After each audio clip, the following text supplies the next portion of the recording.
어제 디모데가 교회에서 MT를 했거든요. 오늘 쉬는 날이고 그래가지고 보니까 몇 명 친구들 와 있는 것 같은데, 예수님께서 십자가에 못 박히실 때 이제 몇 사람밖에 안 남았잖아요. 나머지는 다 어디 있는가 이런 생각을 했는데, 저도 그런 생각이 드네요. 다 어디 갔을까.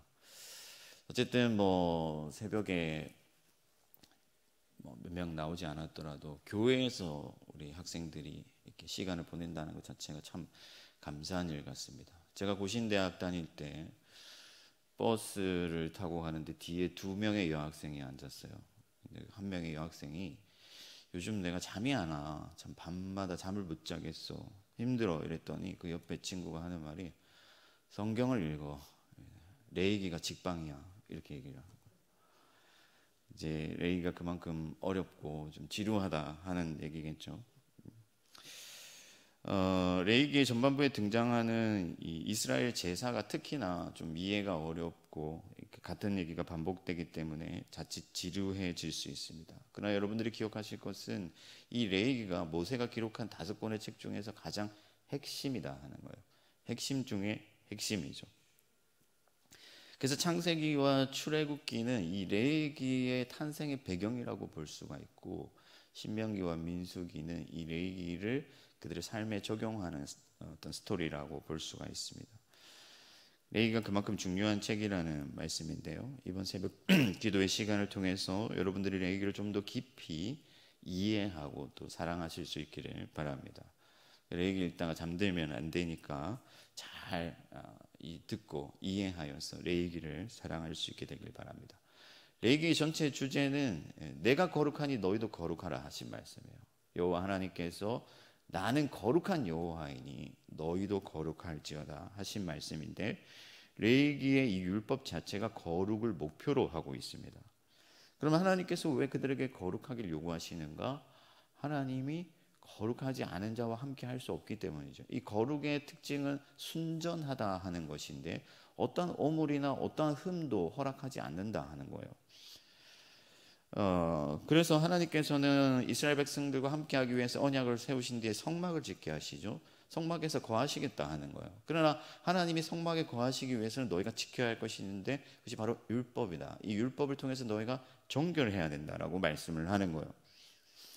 그러나 이스라엘은 하나님이 주신 율법을 멸시하고 결국에 실패하여 심판을 당하죠.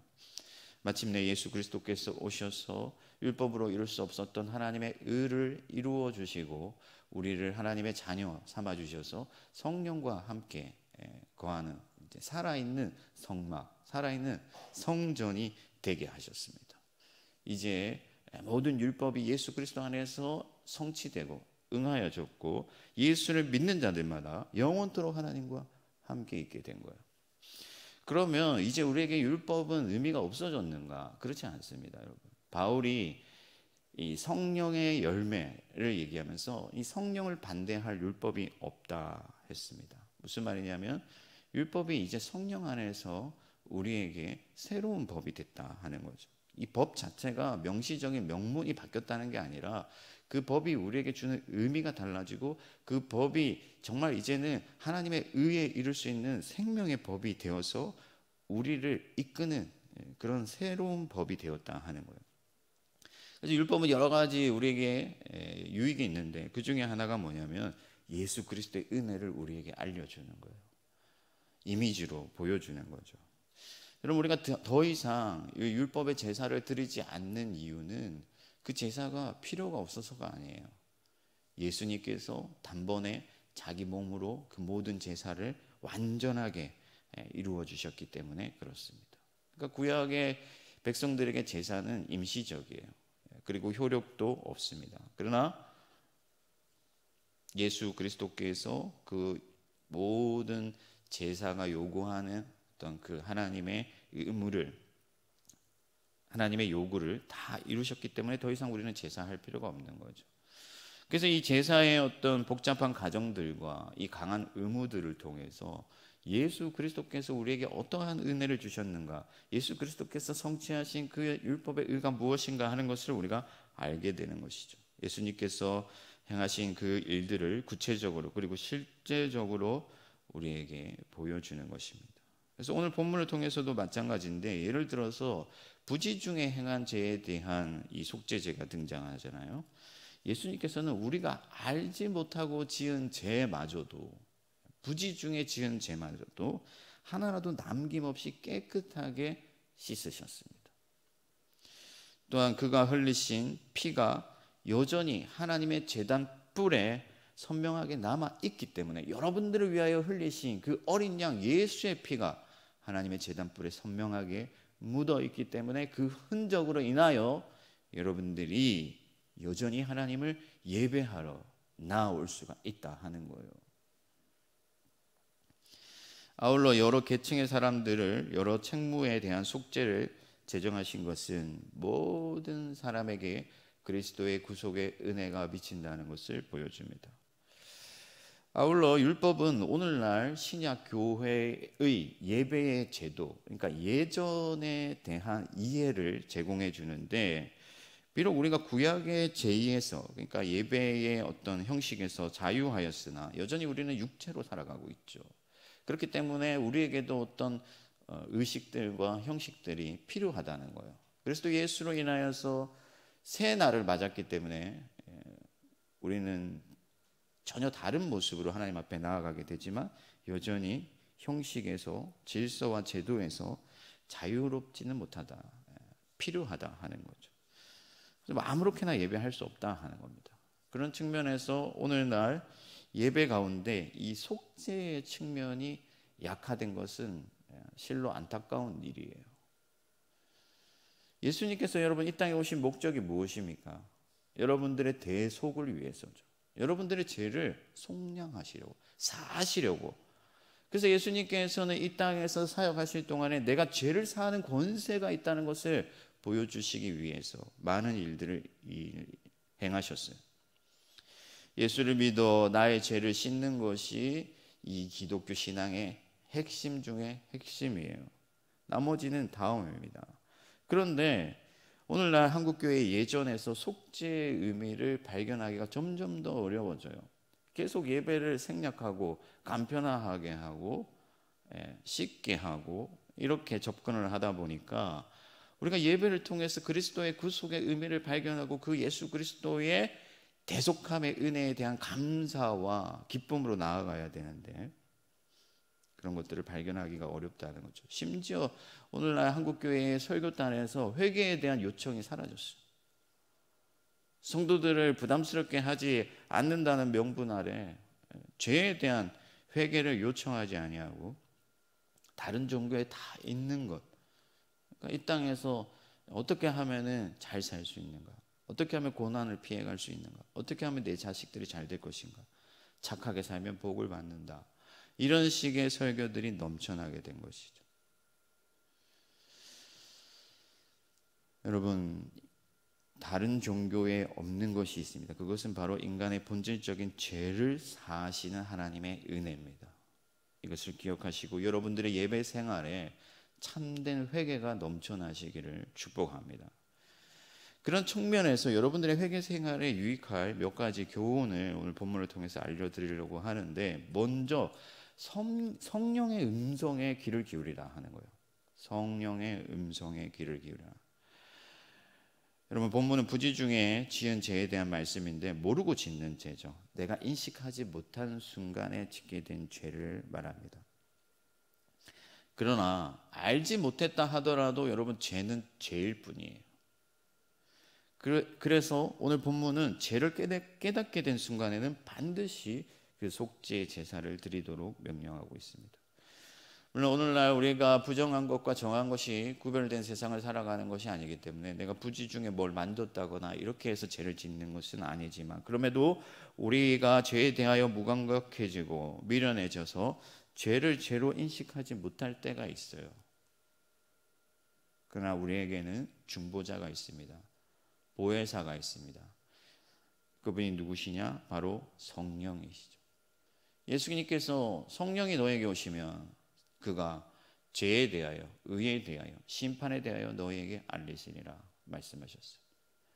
성령이 우리 안에서 내주하시면서 우리의 선한 양심을 일으키시고, 또 우리 마음 가운데 말씀하셔서 우리가 그 죄를 깨닫게 하시고 그 죄를 자각하게 하시고 그 죄에 대해서 애통하게 하셔서 하나님 앞에 나아가 회개케 하시는 것이죠. 그래서 1907년도 대부흥이 한국교회에 일어났을 때 각 교회마다 회개 운동이 넘쳐난 거예요. 내가 죄라고 인식하지 못하고 있던 것들, 깨닫지 못하던 것들, 내가 죄인 줄 알면서도 죄라고 생각하지 못했던 것들을 성령께서 강한 압박으로 회개케 하시는 것이죠. 그러므로 우리가 성령의 음성에 귀를 기울이고 늘 성령에 민감하면서 죄를 깨닫고 하나님 앞에서 회개하는 그런 삶을 살아야 된다 하는 것입니다. 성령이 우리 마음에 압박을 가할 때 우리는 그리스도 예수께 언제든지 나아갈 수 있습니다.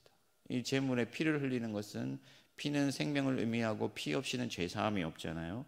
그리스도 예수께서 피를 흘려주셨어요. 여러분들을 위해서 생명을 주셨습니다. 그리고 이 죄를 가축에게 전가시켜서 이 가축이 대신 죄값을 치르게 하는 것은 우리에게 영원한 희생의 제물 예수 그리스도가 있음을 보여주고 있습니다. 여러분, 예수께서는 씻지 못할 죄가 없으십니다. 모든 죄를 구속하시는 완전한 희생의 제물이 되셨습니다. 그러므로 날마다 성령을 의지하여서 성령 안에서 그리스도 예수께 나아가 여러분들의 죄를 참으로 회개하시길 바랍니다. 그러면 아버지께서 성령과 아들의 그 제사를 받으시고 우리를 사하여 주실 줄 믿습니다. 여러분, 두 번째는 우리가 부르심의 무게를 생각해야 한다는 거예요. 첫 번째는 성령의 음성에 귀를 기울여야 한다는 것이고, 두 번째는 부르심의 무게를 생각해야 된다는 것인데, 본문은 족장의 어떤 속죄제와 평민의 속죄제를 구분하고 있습니다. 드리는 제물이 달라요.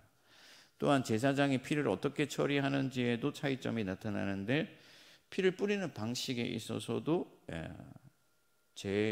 어떤 제사장의 제일 경우에는 지성소 휘장에 피를 뿌리고 나머지는 희생 제단에 제사의 단에 뿌렸습니다.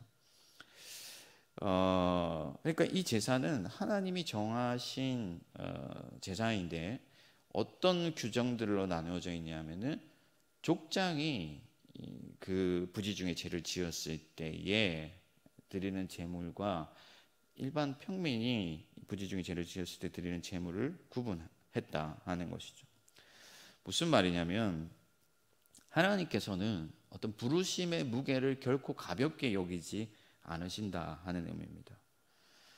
하나님께서 예배를 다루는 제사장만큼은 아니지만 이 족장들에게도 순념소를 규정하여 바치게 하심으로써 그들이 얼마나 하나님 앞에서 그들의 삶의 무게에 대한 책임을 져야 하는지를 보여주고 있는 것이죠. 예수님께서 주인이 오실 때에 많이 맡은 자에게 많이 달라 할 것이라고 하셨습니다. 그러니까 여러분, 하나님이 괜히 교회의 지도자들로 세운 게 아니다 하는 거예요. 분명한 책임을 물으실 거라 말씀하신다는 겁니다. 여러분, 교회에도 지도자가 있습니다. 목사도 있고 장로도 있고 교사도 있습니다. 물론 각기 역할은 다르지만 이 책임이 무겁다는 사실을 기억해야 돼요. 그러므로 여러분, 맡은 자들이 더 많이 해야 할 일은 더욱 깨어서 더욱 진심으로 하나님 앞에 회개하는 것입니다. 이 말은요, 뭐 회개 기도를 더 많이 드려야 한다는 말이 아니라 하나님이 주신 그 사명의 무게를 생각하고 내가 그 사명, 주님 주신 그 의무에 대하여서 소홀하였거나 그 의무를 가진 자로서 하나님 앞에 온전하지 못했을 때 더 하나님 앞에 아파하고 다른 성도들보다 배나 더 진심으로 주님 앞에 회개함으로 나아가야 한다는 말씀입니다. 저와 여러분들에게 주신 그 사명을 기억하시고 더욱 깨어서 하나님 앞에 그 사명의 무게만큼이나 진심으로 회개하며 나아가는 여러분들이 되시기를 바랍니다. 마지막으로 우리가 기억해야 할 것은 하나님께서는요, 용서를 원하신다 하는 거예요. 제사의 목표는 용서죠. 그래서 사함을 얻으리라 계속 반복되잖아요. 하나님이 징벌을 위하여 혹은 우리를 시험에 빠뜨리시려고 하시는 것이 아니라 하나님께서는 우리를 용서하길 원하신다 하는 거예요. 하나님이 각 사람에 대해서 다르게 제사를 드리게 하셨고, 다음에 우리가 살펴보겠지만 심지어 가난한 사람들은 가난한 사람들대로 제사를 드리게 하신 것은 하나님이 모두를 용서하길 원하신다는 것을 우리가 보게 되는 것이죠. 하나님이 용서하시고자 하는 그 하나님의 마음이 드러나는 그런 장면이라고 하겠습니다. 여러분, 모두에게 살 길이 열려 있습니다. 예수 그리스도의 구원에는 차별이 없어요. 특히나 이 속죄 제사의 특징은 하나님과의 어떤 관계 회복에 초점을 맞추고 있습니다. 피를 여러분 뿌리는 것은요, 회복해 하는 그런 의미가 있거든요. 그래서 인간들의 죄로 파생된 어떤 부패와 부정을 피로 씻어서 그것을 회복해 하는 것이죠. 그래서 하나님이 목표로 하는 것은 뭐냐면은 하나님과의 관계를 회복하는 거예요. 기꺼이 하나님 앞에 나아가고 하나님의 보호를 받고 하나님의 말씀을 따르고 하나님의 뜻에 순종하는 그런 백성의 자리로 하나님께서 돌이키기를 원하신다 하는 거예요. 그러므로 날마다 여러분들 임마누엘 예수 그리스도를 기억하고 하나님을 멀리하지 않기를 바랍니다. 여러분, 예수 그리스도께서 희생의 제물로 단번에 드려진 것은 여러분들과 하나님 사이를 화목하게 하시기 위함인 줄 믿습니다. 그래서 여러분, 기꺼이 하나님께 나아가야 돼요. 여러분들이 하나님을 멀리하면 멀리할수록 예수 그리스도의 흘리신 피가 아무런 의미가 없어지고 그 피의 희생이 무가치하게 여겨지는 것이죠. 하나님은 제사장들의 죄와 또 모든 족장들과 모든 백성들의 죄를 정결하게 함으로써 이스라엘과 영원토록 함께 하시고자 하는 그 하나님의 의지를 강력하게 표명하고 계십니다. 그러므로 기꺼이 예수 그리스도를 의지하여 날마다 더욱 하나님 앞에 적극적으로 나아가 회개하고 그 회개에 합당한 열매를 맺음으로써 하나님과 평강을 누리는 여러분들이 되시기를 바랍니다. 말씀을 정리하겠습니다. 여러분, 레위기 말씀이 어렵지만 진짜 꼭 이해가 필요한 말씀입니다. 하나님은 괜히 율법을 주시지 않으셨습니다. 이제 우리는 예수 그리스도로 인하여 속죄하신 그 하나님의 은혜를 늘 기억하면서 내 안에 항상 거하시는 그 성령의 음성에 귀를 기울이고 범사에 주의하여 죄를 깨닫고 회개하고, 물론 그 죄에서 속히 떠나는 것이 더 중요하겠지만 죄를 지을 때마다 하나님 앞에 깊이 회개하고, 또 하나님께서 여러분들 각 사람에게 막중한 사명을 주셨다는 것을 기억하고, 특히나 교회의 지도자들은 더욱 하나님 앞에서 정결하기 위하여 힘쓰고 또 하나님 앞에 더욱 회개함으로 그 사명을 잘 감당하실 수 있기를 주님의 이름으로 축원합니다. 하늘에 계신 우리 아버지, 아버지의 이름을 거룩하게 하시며 아버지의 나라가 오게 하시며 아버지의 뜻이 하늘에서와 같이 땅에서도 이루어지게 하소서. 오늘 우리에게 일용할 양식을 주시고 우리가 우리에게 잘못한 사람을 용서하여 준 것 같이 우리 죄를 용서하여 주시고 우리를 시험에 빠지지 않게 하시고 악에서 구하소서. 나라와 권능과 영광이 영원히 아버지의 것입니다. 아멘.